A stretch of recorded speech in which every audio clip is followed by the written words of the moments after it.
So basically, through a generous, simple, humble act of service, a woman can find a husband.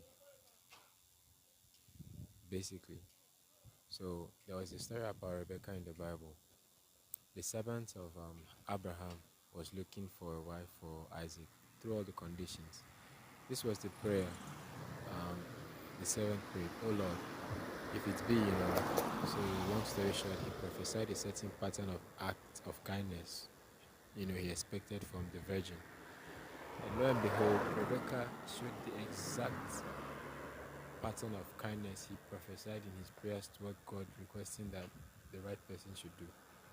And that was actually, the story. But basically, the lesson I learned from that, as a woman, if you're looking for a husband, is that you should have generosity in terms of service. So if somebody asks you for a cup of water, you probably should add a tissue to it and also give that tissue like it is also in it. Like you should go an extra mile, not for just a person, but for even a stranger because he was a stranger.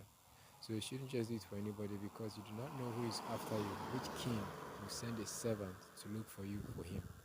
So basically, this is a lesson I learned and I'd like to share.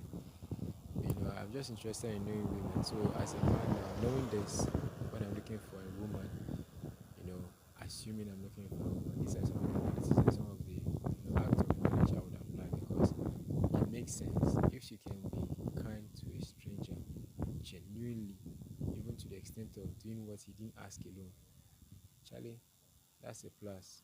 I mean, we learn from, we learn. So what you learn, you apply.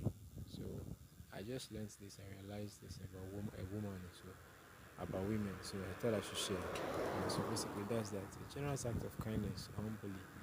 A generous act of service can get a woman a husband. That's basically what I just thought I should share. Especially if you're a lady out there, you should look at the story of Rebecca again and how she got her husband Isaac.